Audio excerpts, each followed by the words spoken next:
Welcome. Good night. Good evening.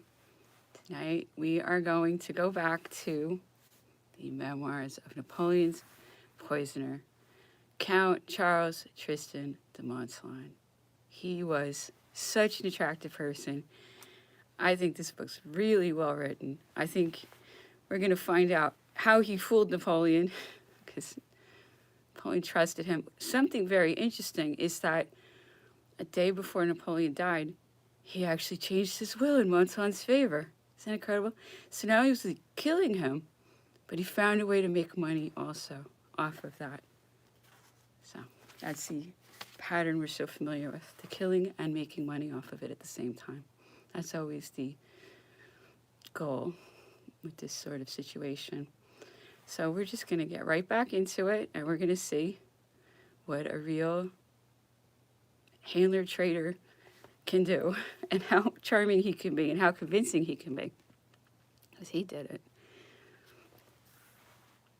The Army de la Vendée, commanded by General Lamarck, and the Army of the Gironde at Bordeaux under General Clausel exhibited the same disposition. Nothing appeared easier than to accuse the provisional government of treason. That's right, and to march upon Paris at the head of between 20 and 25,000 men, escorted by 100,000 fanatical peasants.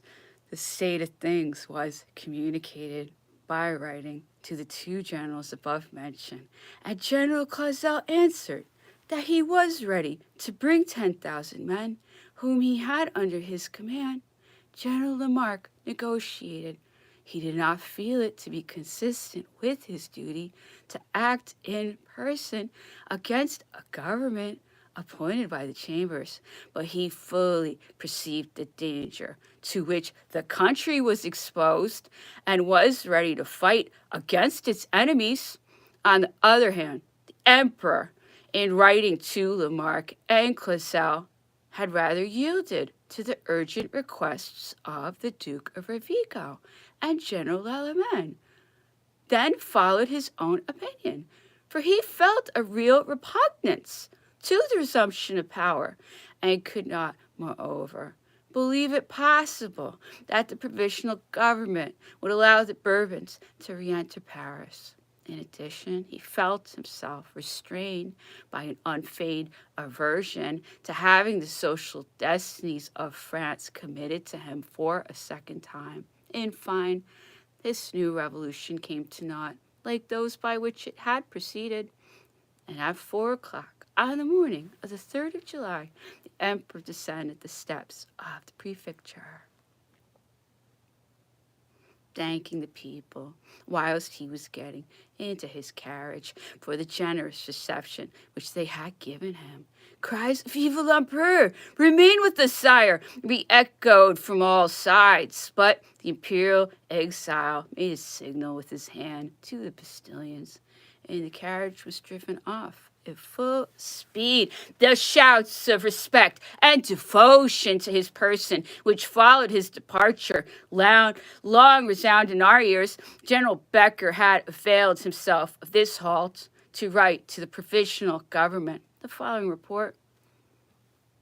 New York, July 2nd, 1815, in order to accelerate the delivery of my report to the provisional government, I have the honor to inform them directly by an extraordinary courier that the emperor arrived last night at New York, very much fatigued and very uneasy concerning the fate of France. Without being recognized, the emperor has shown himself very much alive to the curious restlessness and avidity with which news is everywhere sought after on his journey. The demonstrations of interest which have been shown have often caused him to say, "The government is ill acquainted with the spirit of France and has been too hasty in sending me away from Paris.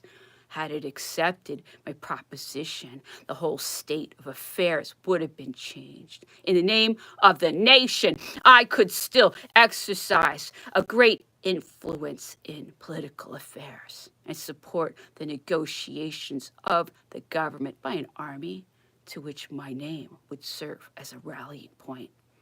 On his arrival at New York, Her Majesty was informed by the maritime prefect of Rochefort that since the 29th of June, the English squadron had doubled the number of its cruisers and its vigilance so as to render the departure of the frigates impossible. In this state of affairs, the Emperor is anxious that the Minister of Marine should authorize the captain of the frigate, of which he shall go on board, to communicate with the commander of the English squadron, should extraordinary circumstances render the step indispensable, as well for the safety of His Majesty as to spare France the grief and shame of seeing him carried off from his last asylum to be delivered over to the discretion of his enemies. In these difficult circumstances, we wait anxiously for news from Paris. We entertain the hope that the capital will defend itself and that the enemy will give you time to see the issue of the negotiations commenced by your ambassadors to reinforce the army in order to cover Paris. This phrase and that which follows were suggested by the Emperor. If in this situation the English cruisers prevent the frigates from putting to sea, you could dispose of the Emperor as a general eagerly desirous of only being useful to the country. Lieutenant General Count Becker. On the 4th of July, 2 letters were dispatched from Paris addressed to Count Becker, one from the Minister of War conferring upon him the right of calling out the armed force, if necessary, to compel Napoleon Bonaparte to leave France. It ran as follows: Paris, July 4th, 1815. General Becker, the Commission of Government has given you instructions relative to the departure of Napoleon Bonaparte from France.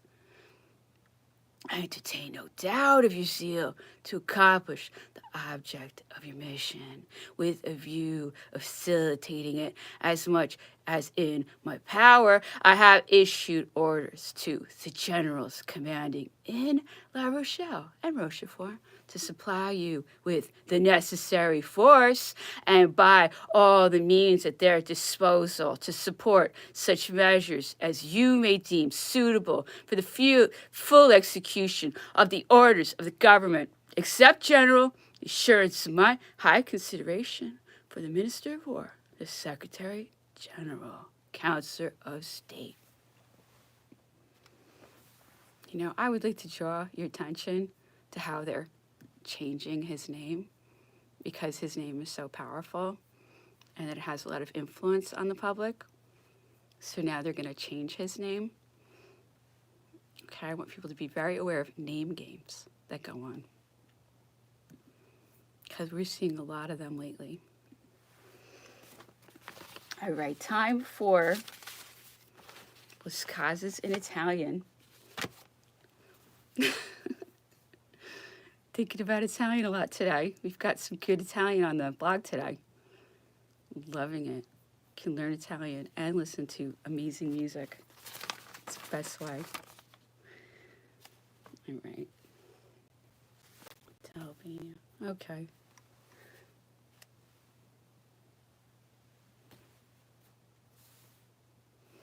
La Grecia, o almeno il Peloponneso, deve essere il partaggio di quella potenza europea che possederà l'Egitto. Essa doveva essere il nostro, e poi al nord un regno indipendente, Costantinopoli, con le sue province, per servire di baluardo alla potenza russa, nel modo stesso che si vuole fare rispetto alla Francia, creando il regno del Belgio. In uno di questi serrati conversazioni, l'imperatore declamava contro l'umore delle donne, poiché diceva egli ognuno cosa manifestava maggiormente in essi la condizione, la buona educazione, i modi squisiti quanto l'eguaglianza dei loro caratteri e il costante desiderio di piacere. Aggiungeva essere dessi obbligati a mostrarsi sempre padroni di sé medesimi e condursi come se fossero continuamente esposti al pubblico sguardo. Osservava che le due sue mogli saranno sempre comportate a quel modo e benché molto diversi nelle doti e disposizioni loro, in questo punto pienamente concordavano. Egli non fu mai testimonio del cattivo umore dell'una o dell'altra. Ambedue erano stati costantemente occupati a piacergli. Vi fu non di meno taluno che osò osservargli aver Maria Luigia menato vanto che ogni qualvolta volessi alcuna cosa, per quanto fosse difficile per ottenerla, non aveva che a piangere. L'imperatore si mise a ridere. Questa sua dire era per lui una scoperta. Avrebbe potuto sospettarlo di Giuseppina, ma non sapeva tal cosa di Maria Luigia. Indi rivoltosi al signor Bertrand e Monton. Ecco quali siete, signor mie. Su certe cose le donne sono tutte uguali. Indi continuò a parlare lungamente sulle due imperatrici, ripetendo con il solito e seri, l'una la stessa innocenza, l'altra la personificazione della grazia. Il discorso cadde in appresso sulle sorelle di lui e si intrattenne in particolar modo sugli attrattivi della principessa Paolina. Per giudizio comune, ella era tenuta senza meno per la più bella donna di Parigi. L'imperatore soggiungeva che gli artisti si accordavano nel farne una vera Venere dei Medici. In siccome non si rifiniva da levare a cielo le più minute attrattive che l'adornavano chiesi tutto a un tratto, se nessuna principessa francese vivente potessi vantarne altrettanti, su di che trovassi alcuno fra noi che disse le doti di Madame, la duchessa d'Angoulême, e seri d'un genere affatto diversi, ma tuttavia veramente celesti, ricogliendosi in lei la bontà, la dolcezza, la tenera carità e soprattutto l'oblio e il perdono della ingiuria. A quel parole l'imperatore stesse la mano per pizzicare l'orecchio del malizioso interlocutore.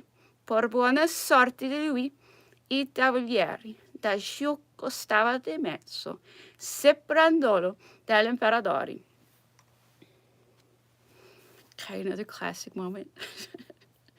So, as I have said, he's constantly defending Marie Louise and saying that she's so good and so innocent, and there's nothing about her but perfection, because he's hoping she's gonna protect their son, and she knows if he says the truth, she's not going to do anything. So she didn't do anything to help their son, but he tried. So then they tell him, well, Napoleon, it's a well-known thing that Marie Louise would just cry whenever she wanted to get something out of you. And it's kind of catching him in his little routine he's running that she's so wonderful. And he says, oh, really? If he knew. Oh, really? I think that about Josephine, but not Marie Louise. They're so perfect. And he goes on about how innocent she was. He's not, I mean, just so you know about Napoleon, he's got a story. He's going to stick to it. And he got everybody to back him up that Marie Louise is a perfect, innocent thing. And, you know, as we have just heard in Novelette, he knew the truth. That is what's so interesting about going through all these books. You really find out of what everybody's up to. People wondered because he seems like he's so crazy about Marie Louise and Las Casas. People thought that he didn't know, but he knew. He totally knew. He just wanted this story, and that was the mother of his son, and he was really hoping that his son would find a way to get free of the prison that he was locked in. His son was a prisoner his whole life, and then he didn't make it past 21. He died like 10 years after Napoleon. So they waited a little bit, and they pretend, of course, he just died of natural causes. These are all officially natural cause deaths, and if you say it isn't, all of these people come running saying, oh, what are you talking about? So they are still protecting these murders and trying to make sure the public thinks that they weren't murders. But, you know, just have to look at the story and if you look at it deeply enough, you'll find out what was going on. All right, so we're back to French. And Lavalette is in a horrific prison with the other good guys. So everybody's being terrified into going along with the new regime, which is the old regime. And they're going to put their puppets back in power, which is the Bourbons, this extremely weak, obese man named Louis the 18th. And they could control him. And there was a revolution, let's say 15 years later, there was a huge revolution. So you can only torment people for so long until disruptions happen.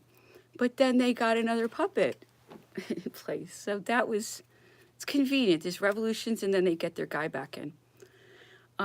Okay, so now it's time for Lavalette. Ces tourments de tous les moments étaient loin de me battre. Et je n'allais pas chercher de la force morale dans les méditations ou d'illusions que la triste réalité éloigne chaque jour davantage. Je l'ai trouvée dans ma préoccupation de l'empereur. Je souffrais, mais c'était pour lui. Mon infortune tirait un grand éclat de la cause qu'il avait fait naître. Mon homme et ma destinée étaient lié à son homme immortel, j'ai pris ses souffrances n'étaient-elles pas plus violentes que les miennes. La perfidie du gouvernement anglais et le conduisait à Sainte-Hélène, que de tourments lui préparait cet exil au bout du monde.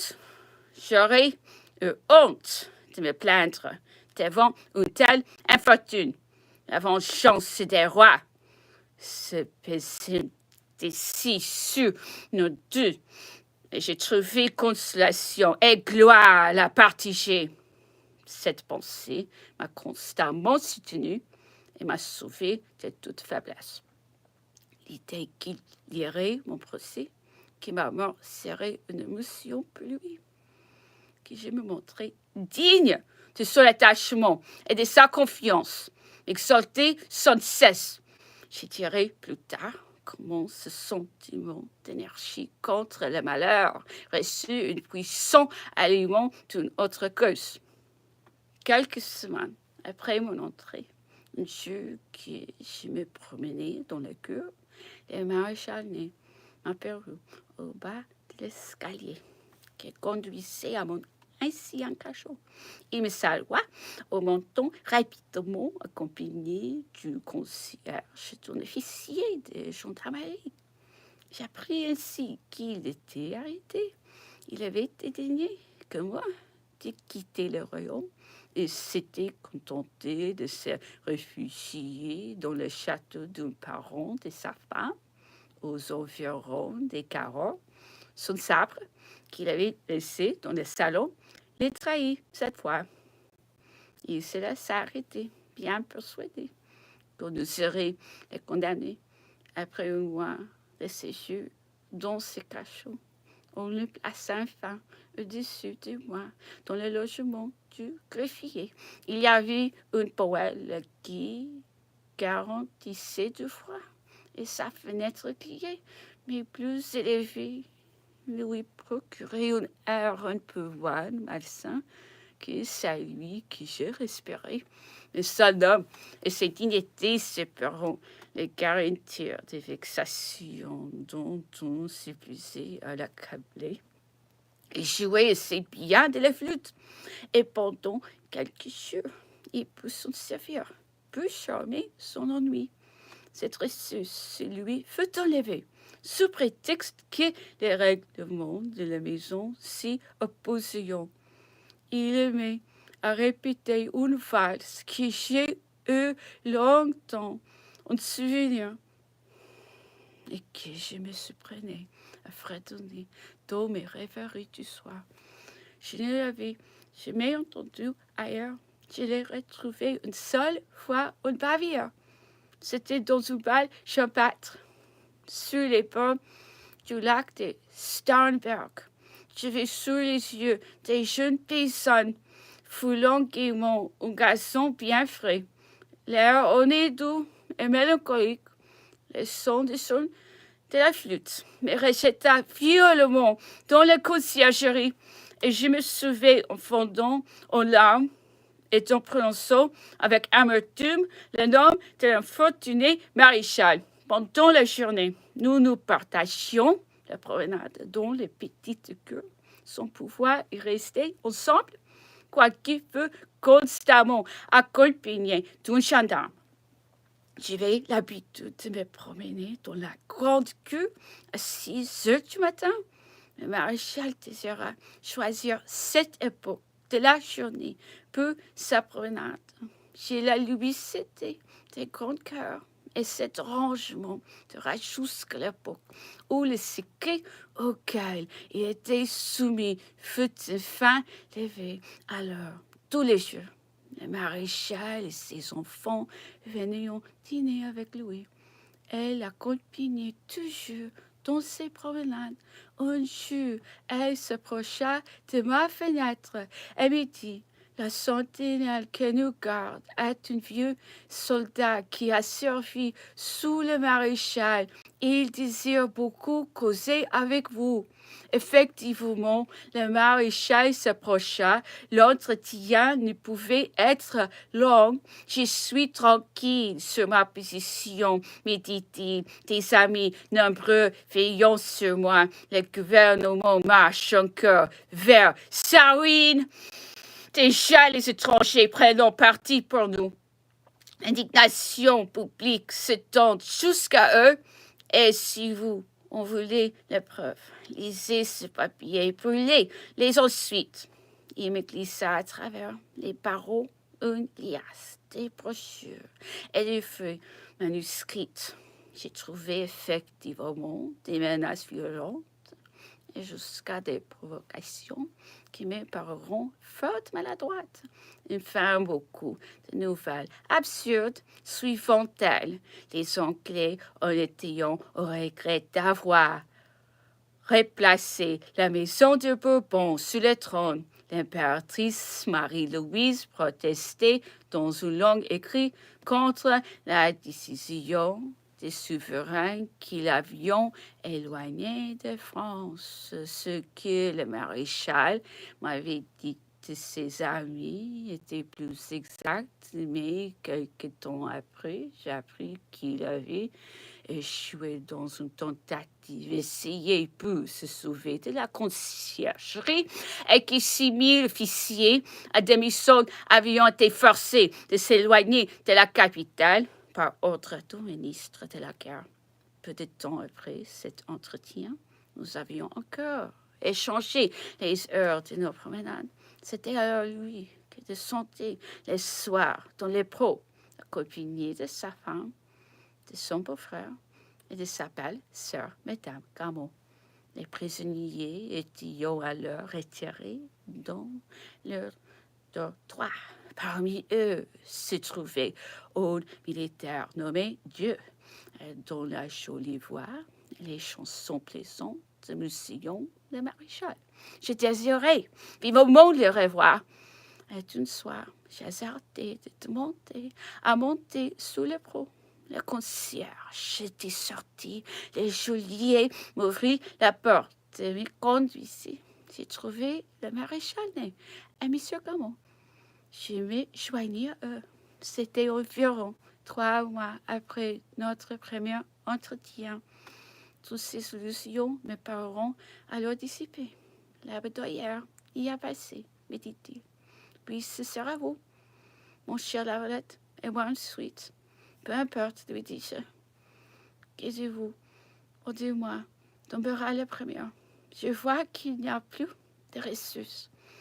Oh, nous verrons. Cependant, tous ces avocats m'ennuyons et ne comprenant pas ma position. Moi, je parlerai.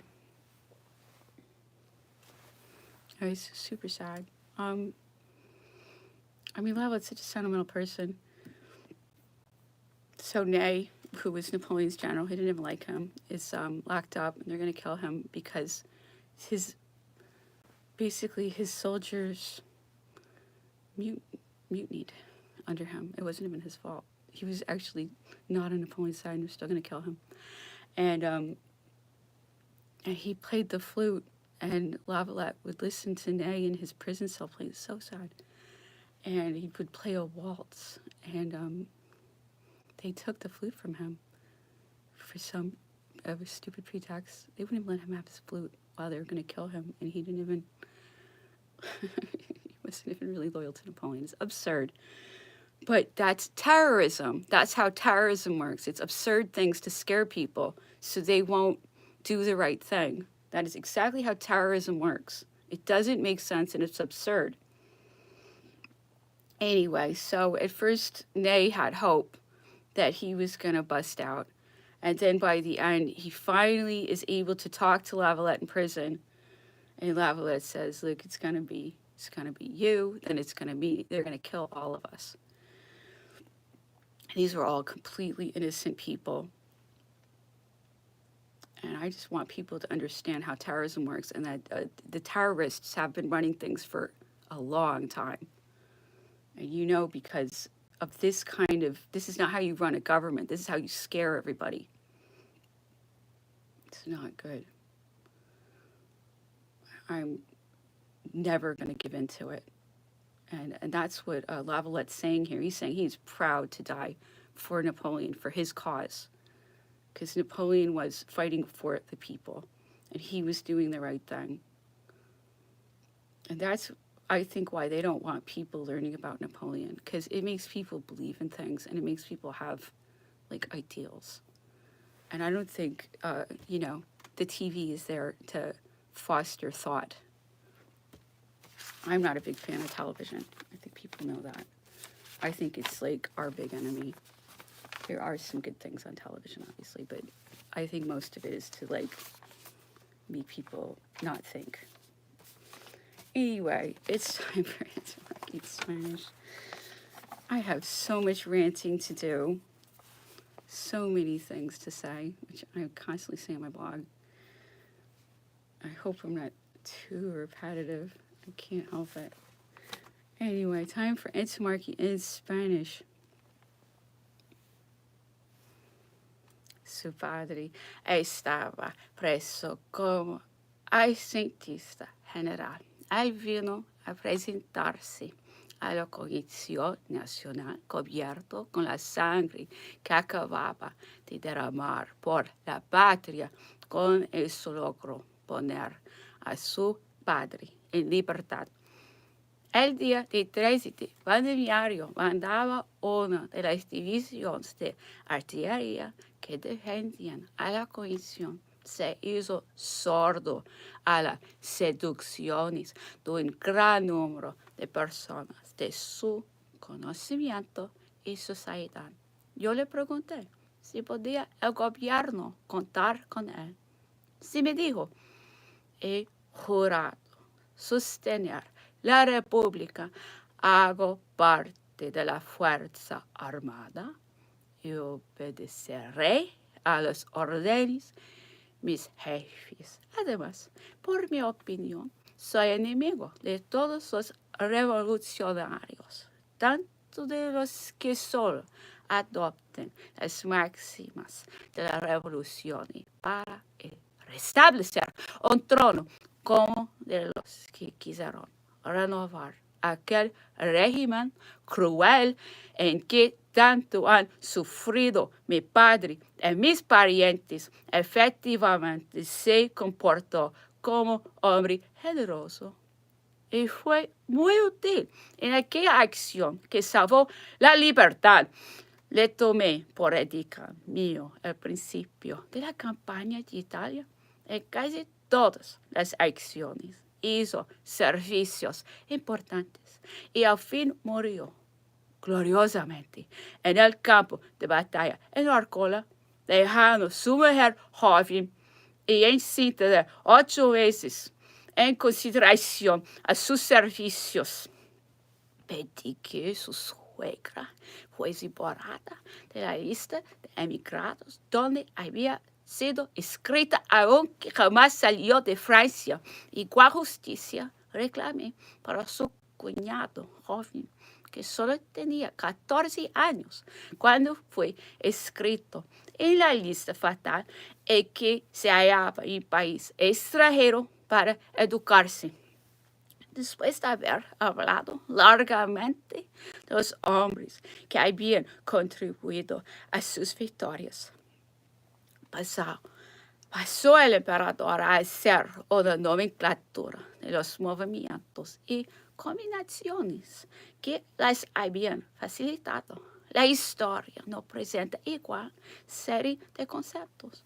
Audacia y maniobras. En 3 años había conquistado toda la parte septentrional de la Italia, haciendo frente con 30 o 40 mil hombres a los extraordinarios esfuerzos de la Austria y haciendo en dichos 3 años 6 campañas, a saber, primera campaña, Bonaparte atrae sobre Génova. El general Beaulieu le ataca por sus flancos, dispersando su derecha y rechazándole hasta Montenotte. Luego se echa sobre Dego y Mondovi, empuja a Beaulieu hacia Milán y acoli hacia Turín. Somete al rey de Cerdeña, pasa el puente de Lote, se hace dueño de la Lombardía, atraviesa al Mincio, inviste a Mantua y en menos de 12 meses planta sus banderas desde las montañas de Génova hasta la del Tirol, penetrando por la Iliria y poniéndose en los confines de la Alemania. Todos se acuerden muy bien de la sorpresa con que oyó la Europa tan brillantes sucesos los partidos en Francia y sus enemigos exteriores pintaban a este general como un joven temerario que no tardaría en hallar en su misma audacia su pérdida y su desengaño. Bien se ha visto después cuán poco crédito merecían tales predicciones.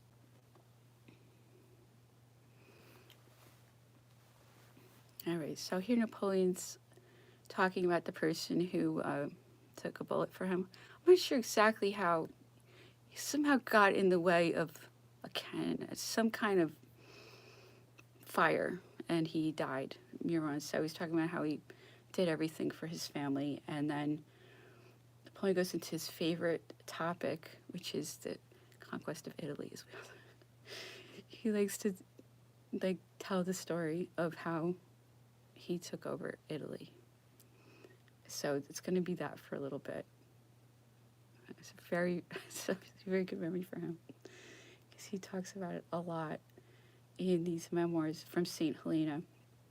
Okay, it's time for Las Casas in German, which is always such a challenge because it's not in a normal font at all. Here we go. This is the hardest one. Anyway.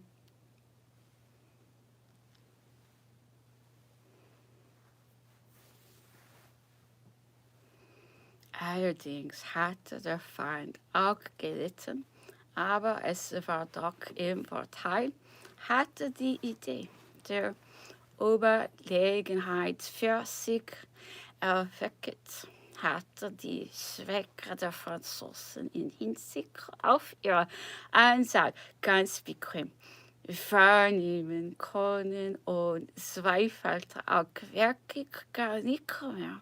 Weder an der Befreiung von Mantua noch an der Eroberung Italiens. Er hat eine große Menge von Leitern zusammenbringen und will neu fertigen lassen, indem er Verona mit Sturm nehmen wollte. In Mantua hatte die Garnison neues Leben bekommen und beunruhigte die Belegerer, Türke, Haussieger, Außenfälle. Die Truppen waren so schwach, einer so starken Garnison so widerstehen. Zudem erhielt man täglich Nachrichten von neuen Verstärkungen des Feindes. Wir konnten dagegen auf keine Rechnung machen. Endlich versummten die Agenten Streiker und Venedigs und die des Papstes nicht von den Türken Alfinzi errungenen verteilen und dessen Übermacht großes Lärmen zu machen. Wir vermochten nirgends mehr die Offensive zu ergreifen. Hier die Stellung von Cardiero, die wir nicht aufheben konnten. Dort die Bergschluchten von Tirol, die der Schauplatz der Niederlage war geworden wären, hätten wir auch eine Position gesucht, in welcher wir es wagen konnten, etwas zu unternehmen. Alvinzi war immer so sehr in Mannschaftszahl überlegen. Für den Augenblick war also die Ergreifung der Offensive uns schlechterdings nicht gestattet. Man musste die Initiation dem Feinde überlassen und kalt erwarten, was er unternehmen werde. Die Witterung war überall schlecht. Der Regen fiel in Strömen von Himmel und bei jeder Bewegung mussten wir mit dem Kote kämpfen. Die Gesetze von Cardiero und in Tirol hatten nach und nach den guten Willen des gemeinen Mannes geschwächt. Man glaubte schon bei gleicher Zahl dem Feinde überlegen zu sein, aber man traute sich nicht mehr so. Bei dem großen Unterschied in der Truppenmenge Widerstand leisten zu können, sehr viele brave Soldaten waren in den verschiedenen Gefechten seit dem Einrücken in Italien zu 2- und 3-maligen verwundet worden. Die Oberlonne nahm Überhand. Wir können nicht allein, so sagten sie, das gemeinsame Werk vollbringen. Die Armee von Alvinzi, die sich jetzt hier befindet, ist die nämlich für welche, die hier im Rhein der Sambra und Maas sich zurückgezogen haben. sie stehen und Musik. Warum sollen wir tun, was ihnen obliegt? Man schickte uns keine Hilfe. Werden wir geschlagen, so müssen wir wie Flüchtlinge und krosse die Alpen wieder zu erreichen suchen, sind wir aber sicher. Wozu kann es dann helfen? Man wird uns eine neue, ähnliche Armee entgegenstellen, wie Alvin sie nun schon zuerst hat. Und in diesem ewigen Kampf müssen wir dann am Ende unterliegen. Napoleon ließ ihnen antworten: Nur einer einzigen Kraft, Anstrengung bedarf es noch, und Italien ist unser. Alvinsis Heer ist zwar zahlreicher als das unsere, aber die Hälfte seiner Truppen sind verhafte Rekruten, und ist er geschlagen, muss man zu erfahren, wir bleiben dann Herren von Italien. Unsere Mulseligkeiten sind am Ende dann nicht allein Italien, sondern den allgemeinen Frieden finden wir in Mantua. Ihr wollt zurück nach den Alpen gehen.